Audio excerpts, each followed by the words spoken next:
Le permis de conduire et le gloss, parce que nous avons mentionné comme Rowan parlait. Ils parlent de documents judiciaires et de la façon dont ils se détruisent eux-mêmes avec leur propre technologie. Et en utilisant ces noms en majuscules, comme je l'ai dit, il y a un nom ici et compte James Bowen est le nom qui apparaît, mais le nom que l'on peut voir, c'est une majuscule. Le nom, qui est, comme nous l'avons découvert, est un gloss ou la langue des signes américaine, ce qui est une langue étrangère du document. Donc nous avons en fait l'anglais et nous avons la langue des signes américaine. Et ces documents judiciaires et les documents policiers, et comme celui-ci, j'aime faire référence à ceci. Matière énergétique ergon, faites de même. Ils contiennent tous deux langues étrangères différentes, ce qui est une corruption de l'essence de la. Ce qui signifie que ces documents ne sont en fait rien. Cela justifie probablement le coupable de répondre aux faits. Quand on plaide, c'est soit qu'on plaide coupable ou non. Mais un plaidoyer de culpabilité signifierait que vous êtes coupable du fait et le fait est. Il n'y a pas de charge.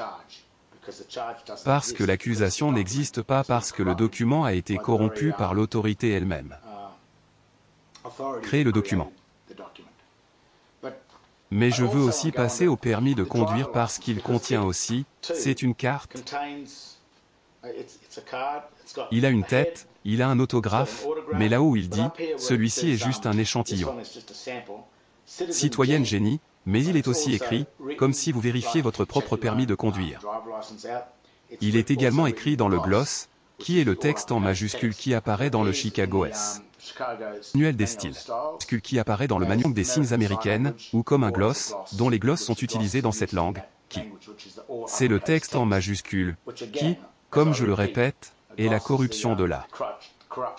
L'essence du texte, ce qui signifie qu'il corrompt le vrai sens. Et je crois que vous aviez un locataire qui vivait avec vous à une époque qui était étudiant en droit à l'université James Cook dans le Queensland, en Australie. Oui, elle a loué l'une des chambres. Elle a dit qu'elle étudiait le droit, en tant qu'étudiante de droit, et j'ai dit, eh bien, quand tu sortiras ici, je vais vous dire un petit secret qui va probablement affecter votre façon de penser. La loi fonctionne, et il peut aussi vous mettre sur un niveau plus élevé de la loi, une meilleure compréhension de ce qu'est réellement la loi. Elle a pris la chambre et tout ça, puis elle m'a demandé, elle a dit, pour me parler de la loi? Ça va changer mes croyances. Je lui ai montré les articles 11144 et 11147 du manuel de Chicago. Des styles en relation avec ce qu'est la langue des signes américaine, comment elle apparaît, comment vous la trouvez. Et quand elle a lu ces articles expliquant ce que c'était, elle a été assez perturbée. Tout à fait ça. Et parce que ce qu'elle avait. Je me suis rendu compte que peut-être tous les documents judiciaires utilisaient une langue étrangère. Il s'agit là d'un point de vue qui n'a pas été mis en avant. Elle n'en était pas consciente parce qu'elle n'était qu'une étudiante. Alors elle m'a dit, eh bien, regarde, je vais aller parler au QC, qui est le conférencier à l'université du Queensland. Cairns, en fait.